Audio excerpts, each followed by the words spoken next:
Halo teman-teman, berjumpa lagi ya. Di sini saya akan menjelaskan bagaimana perbedaan antara mesin cuci pembuangan air bocor dan mampet ya.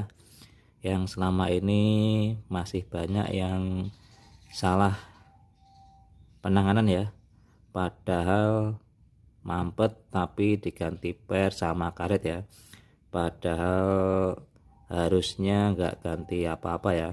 Gimana cara menyelesaikan permasalahannya bisa disimak di channel saya.